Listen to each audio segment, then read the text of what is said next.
Oke, assalamualaikum warahmatullahi wabarakatuh. Perkenalkan teman-teman, nama saya Zulfian. Di sini saya akan membahas mengenai bagaimana cara Islam menanggapi era modernisasi. Oke, di sini pertama-tama saya akan memilah terlebih dahulu Islam dan modernisasi. Ya, seperti yang sudah diketahui bahwa Islam merupakan agama yang paling diridhoi oleh Allah Subhanahu wa taala, yakni agama yang dianggap paling sempurna. Kesempurnaannya Islam sendiri yakni terletak pada sebuah keyakinan. Maksudnya semakin manusia itu yakin dan beriman sepenuh hati jika tidak ada Tuhan selain Allah Subhanahu wa taala, maka otomatis manusia akan semakin mendalami Islam serta mengamalkan ajaran Islam, sehingga semakin sempurna pula Islam yang ada pada diri dan hati manusia tersebut. Nah, seperti tujuan dan syariat Islam sendiri, yakni diantaranya yang pertama memperkenalkan manusia dengan Tuhannya, yang kedua menyuruh manusia untuk melaksanakan ibadah, yang ketiga mengingatkan manusia akan keadaan dan tempat kembalinya, yaitu akhirat, surga dan neraka. Sedangkan modernisasi merupakan perubahan dalam segala aspek kawasan maupun pemikiran, aktivitas manusia sesuai dengan perkembangan zaman. Nah, Islam sendiri telah membuktikan bahwa Islam bukanlah agama yang memberontak adanya modernisasi. Justru Islamlah yang menjadi pelopor. Justru Islamlah menjadi pelopor munculnya modernisasi. Nah, munculnya modernisasi ini akibat pengaruh dari budaya-budaya Barat.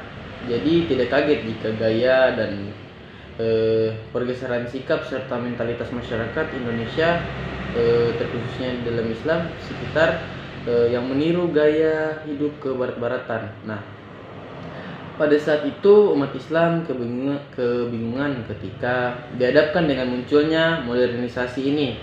Kemudian muncullah 3 pemikiran atau 3 golongan yang masing-masing berbeda dalam menanggapi segala sesuatu masuknya budaya Barat, budaya asing. Yang pertama yaitu golongan yang melarang keras budaya Barat ataupun tidak menerima sama sekali masuknya budaya Barat. Dan yang kedua adapun golongan yang menerima secara utuh tanpa memfilterisasi budaya Barat tersebut, mau yang negatif atau positif mereka menerima semua. Nah, yang ketiga ini ada golongan yang dimana dia memfilterisasi dulu budaya Barat tersebut, yang baiknya dia ambil, sedangkan yang negatifnya dia buang, dia tidak gunakan, ya seperti itu ya. Nah, kemudian lanjut ya.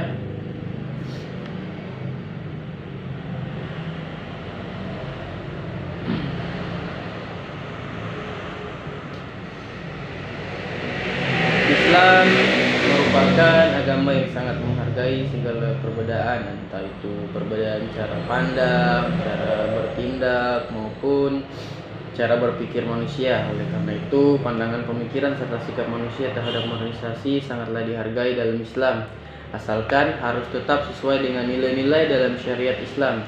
Jadi Islam tidak melarang masyarakat untuk tidak mengikuti perkembangan zaman yang semakin modern.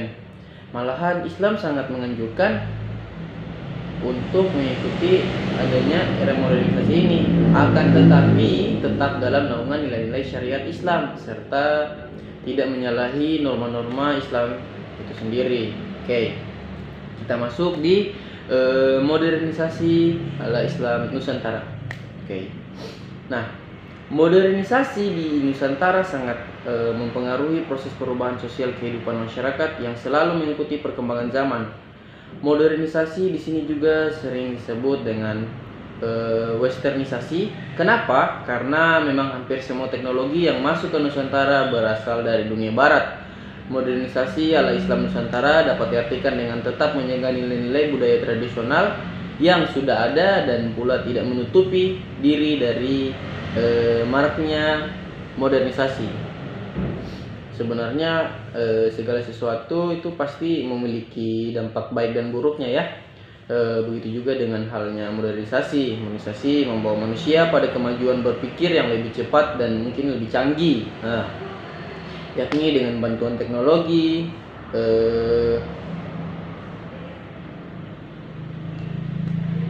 dengan bantuan teknologi ya. Namun dampak buruknya yakni adanya modernisasi di sini bisa mengikis tradisi-tradisi yang sudah ada, secara turun temurun dari dulu, dari nenek moyang sebelumnya. Oke. Bahkan hingga munculnya beberapa pendapat yang pro dan kontra terhadap modernisasi ini, seperti yang dikatakan oleh Profesor Din Samsudin, yaitu bahwa proses modernisasi secara perlahan dapat mengikis kebudayaan Nusantara yang bernuansa Islam. Namun di sisi lain, Profesor Komarudin Hidayat mengatakan bahwa modernisasi harus tetap dilakukan karena bisa menjadi nilai tambah untuk Indonesia sendiri. Nah, untuk itulah diperlukannya sebuah benteng untuk melindungi tradisi agar tetap utuh adanya dan tidak terkikis oleh era modernisasi. Benteng tersebut tidak lain adalah agama Islam sendiri. Selanjutnya, masyarakat harus menyikapi hal tersebut dengan bijak sesuai dengan konteks dan substansi kebutuhan demi mempertahankan budaya dan tradisi yang sudah ada. Ya, mungkin seperti itu yang dapat saya sampaikan.